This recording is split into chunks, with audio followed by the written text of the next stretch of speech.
Jack Hermansson over Joe Pyfer by unanimous decision, 48-47 on all three judges' scorecards, Ken Flo. And I know a lot of people had their parlays busted, a lot of people ripping up Super Bowl tickets that were maybe tied to a Joe Pyfer selection, but the underdog Jack Hermansson cashes, and I thought he performed really admirably, especially given the fact that he hadn't graced the octagon since 2022.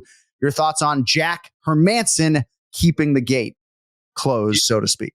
Yeah, man. Listen, I'm not sure a lock, quote unquote, exists in MMA. This sport is just so chaotic. It's so volatile. And that was one of those picks, I guess, in a long time that I actually felt was a lock. I said Pyfer's on one. I thought the matchup was very favorable to him. And there was a strong argument that those first 10 minutes, was kind of the way that everyone saw that fight going. Now, Hermansson had other plans, however, and Hermansson started to battle back. He started to build confidence. I think partly because Pyfer allowed him back into the fight. I think that he didn't respect that leg kick early on. I'm not sure he had an answer to it later in the fight. And I think he thought that Hermansson was going to be out of there probably within 10 minutes. And that's when Pyfer certainly is most dangerous. I don't think he's ever been in the UFC anyway past round 2. So anytime you do that for the first time, there's going to be a little bit of anxiety on behalf of that fighter in that round, let alone rounds 4 and 5, which is a whole different ball of wax.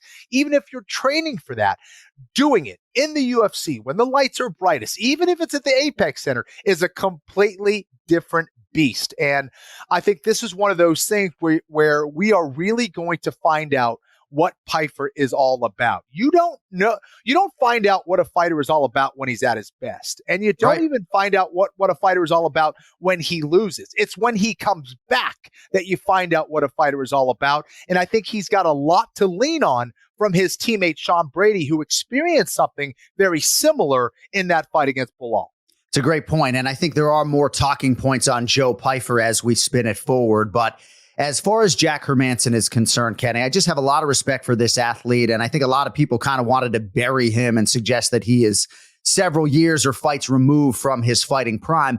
But I did think his post-fight scrum or press conference, whatever you call it, was pretty telling, because instead of talking about championship aspirations, he talked about desiring to get in front of a crowd again. You know, he has been a guy who has repeatedly performed and headlined at the UFC Apex. But, you know, MMA History Today, one of my favorite accounts on Instagram, had a post about the UFC Apex. And I think it is growing tired on some fans. We did a little bit of a segment on it last Wednesday, but it's interesting when you have a headlining athlete like Jack Hermansson probed at the end of a win that in theory would propel him into middleweight title contention again.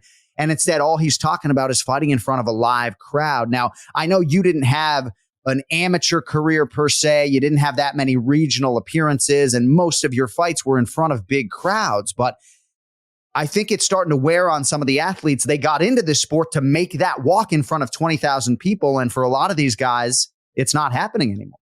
Not to mention, it can kind of be a great assistance during some difficult times, especially if, let's say you're battling back or you need to battle back, and hearing the crowd behind you or sometimes even cheering against you can get you going. There is that energy that's all around you, and how you harness it is of extreme importance when you are a professional athlete.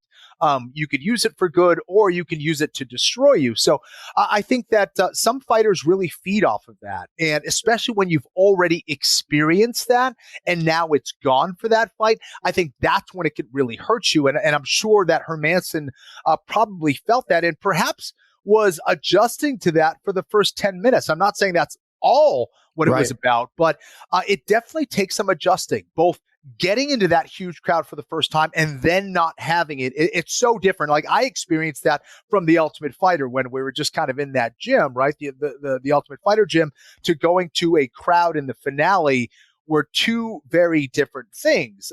The crowd or the anxiety of being out in that crowd in some ways defeated me, right? Feeling that pressure. And then after that, when I got used to it, I would crave that. I would need that in order to perform at my best. So yeah, a lot going on. And I wonder how the UFC is going to pivot from that, or if they do at all. Obviously, I'm sure there's a lot of economic advantages to having the fights there. But the fans, I mean, the fans are clamoring for more live fights as well all over the world. And the UFC can certainly go to any city and make it a great fight night wherever they go.